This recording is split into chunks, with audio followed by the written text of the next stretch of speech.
नमस्कार, न्यूज़ लंका के बात पते की में आपका स्वागत है। भारत और अमेरिका के बीच व्यापार समझौतों की 5वीं बैठक भी असफल हो चुकी है और अब इस समझौते पर अगली बैठक शायद अगस्त के बाद होने की बात है, जो कि और भी लंबी खींच सकती है, शायद अक्टूबर तक जा सकती है। इस व्यापार समझौते के चलते ही अमेरिका भारत को मिक्स्ड सिग्नल्स दे रहा है। अमेरिका के कारण ही कभी हाँ कभी ना हम करते रहे वाला मामला बन चुका है। अमेरिका कभी भारत से प्रेम दिखा रहा है तो कभी भारत के व्यापार को डराने की कोशिश कर रहा है, भारत की अर्थव्यवस्था उद्ध्वस्त करने की बात कर रहा है। भारत अमेरिका व्यापार समझौतों की बैठकों को अगर हम गौर से देखें तो ये बिल्कुल डोनाल्ड ट्रंप की पर्सनैलिटी की तरह नजर आते हैं। बिल्कुल कंफ्यूजिंग, परेशान करने वाली और हठधर्मी भरी बैठक है। अमेरिका बार बार भारत से एग्रीकल्चरल मार्केट और फसलों के बीजों के साथ ही डेयरी बिजनेस में प्रवेश के अधिकार मांग रहा है और इसीलिए जिद पर भी अड़ा है। हालांकि भारत अपने किसानों की रक्षा के लिए इन क्षेत्र में अमेरिका को प्रवेश नहीं देगा, ये बात दो टूक कह चुका है। भारत से प्रेम दिखाने के लिए डोनाल्ड ट्रंप हमेशा कहते आए हैं कि वो भारत और भारतीयों को पसंद करते हैं। इसके साथ वो एक लाइन ज़रूर जोड़ते हैं कि प्रधानमंत्री मोदी उनके अच्छे दोस्त हैं। पिछली बार G7 बैठक के दौरान पाकिस्तानी आर्मी जनरल के अमेरिका में होने के बावजूद ट्रंप ने पीएम मोदी को भोजन पर न्योता भेजा था, जिसे पीएम मोदी ने बड़े प्रेम से ठुकरा दिया। इसके अलावा अमेरिका ने 2 दिन पहले ही पहलगाम में हमला करने वाले पाकिस्तानी आतंकी संगठन द रेजिस्टेंस फोर्स को वैश्विक आतंकी संगठन घोषित किया है। वही भारत को डराने के लिए अमेरिका नए नए हथकंडे भी अपना रहा है।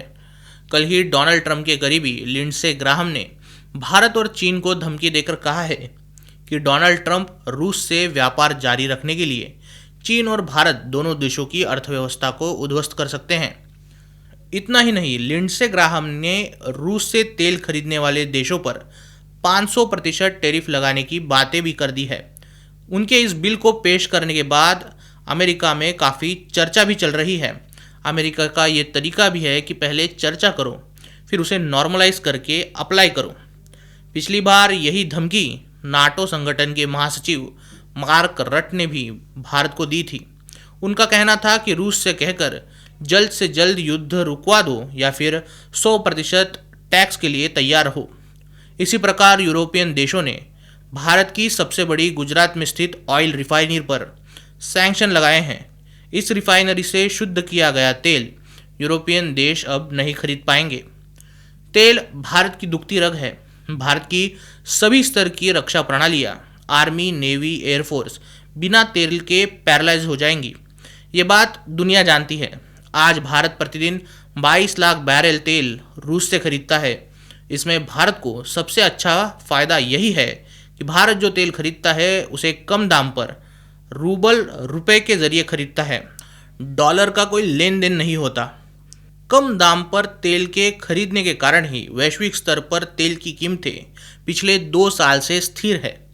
भारत फिलहाल अमेरिकी और यूरोपियन देशों की तेल पर की जा रही जोर जबरदस्ती पर जवाब खोजने में लगा है, जो बायोफ्यूल और भारतीय समुद्र में छुपे तेल के प्रचुर भंडार से मिल सकता है, लेकिन इसमें भी समय लगेगा। भारत के साथ जो समझौता जारी है उसमें अमेरिका भारत को इंडोनेशिया की तरह ही झुकाना चाहता है। जैसे इंडोनेशिया का 28 करोड़ जनसंख्या का किसानों का मार्केट अमेरिकी किसानों और मछुआरों के लिए खुला किया गया, वैसे ही भारत का डेयरी और बीजों का मार्केट भी अमेरिका पाना चाहता है। इंडोनेशिया की तरह भारत के साथ पार्टनरशिप करने के बजाय भारत के छाती पर बैठने की अमेरिका की उम्मीद है और इसलिए बार बार भारत के साथ ये साम दाम दंड भेद की राजनीति लगी हुई है। लेकिन भारत भी कोई कच्ची गोलियां नहीं खेला है। भारत ने चीन के साथ रिश्तों में सुधार लाने पर जोर दिया है।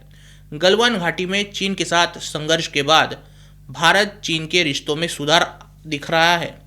चीनी कंपनियों को भारतीय कंपनियों के साथ तकनीक ट्रांसफर और 25% निवेश की मान्यता दी गई है, जो भारत के लिए दोनों तरह से मुनाफे का सौदा होगा। पिछले दिनों जब विदेश मंत्री एस जयशंकर को एक विदेशी पत्रकार ने सवाल पूछा था कि वैश्विक स्थिति को देखते हुए क्या भारत को भू राजनीतिक कोई छोर नहीं पकड़ना चाहिए और अगर हाँ तो भारत किस दिशा में जाने की सोच रहा है? इस पर जवाब देते हुए एस जयशंकर ने कहा था कि हाँ, ये नज़र आता है कि भारत को एक बाजू तो पकड़नी चाहिए और भारत ने एक बाजू पकड़ ली है, वो है भारत की बाजू। खैर, अमेरिका के साथ भारत के बदलते सुधरते रिश्ते आपको कैसे लगते हैं, कमेंट में ज़रूर बताइए। वीडियो अच्छी लगी हो तो इसे लाइक कीजिए और न्यूज़ डंका हिंदी को सब्सक्राइब कीजिए। मिलते हैं अगले वीडियो में किसी नए मुद्दे के साथ। तब तक नमस्कार।